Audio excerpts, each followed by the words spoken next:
We have two critical pipelines during this pandemic that we must keep open. We've heard about all the challenges of the disease preparation, the management of the disease, and the recovery from the disease. What we haven't focused on until recently is the pipeline that deals with the disease. First of all, we've got to be able to treat the patients, and as we develop medicines to enhance recovery and vaccines to prevent the disease. The President has invoked several War Powers Act provisions, which allows him to move without anyone's approval, Congress or otherwise, in an emergency like this. One, he is requiring the manufacturers of devices to put an emphasis on the devices we need, the masks, the paraphernalia, everything we need in the medical community to serve those who are sick now. The biopharmaceutical industry has done a good job stepping up.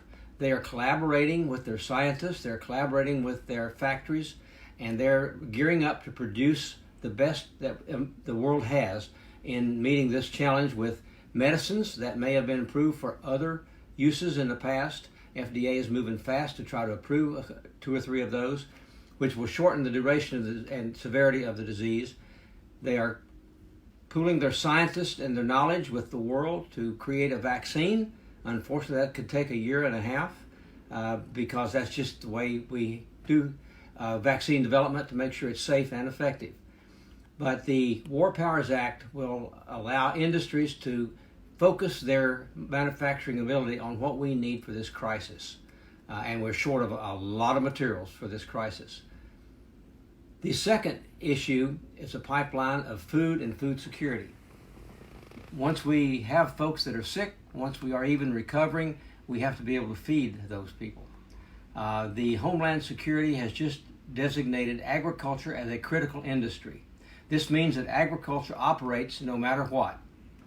The manufacturing industry, the food processing industry, the trucking industry, the retail industry, the folks that stock the shelves are all exempt from any regulation or any lockdown that we are experiencing as a country.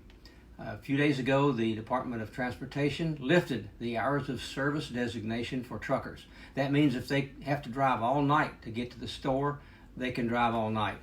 And that's huge. The grocery stores should be seeing some restocking. We have plenty of food.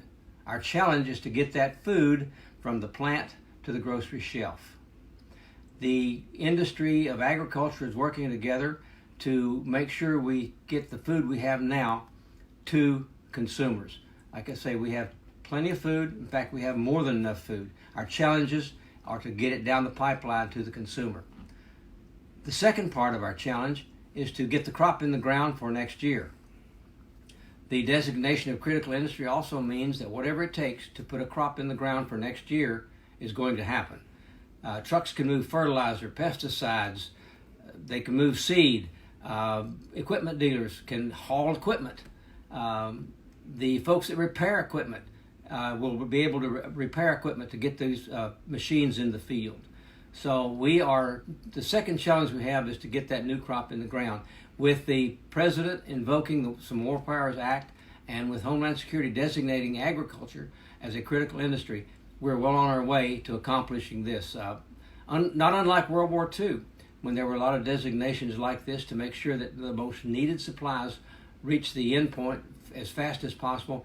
That's what we're beginning to see now in agriculture. The labor to produce this crop is a challenge, but we're also seeing a cooperation between Mexico and the United States on increased awareness to do those visa interviews at the border and get those workers in here so we can get the crop in the ground, we can get the trees pruned, we can get the crops picked and the apples picked and feed America. We have the capability, we just have to let these folks in the food industry do their best.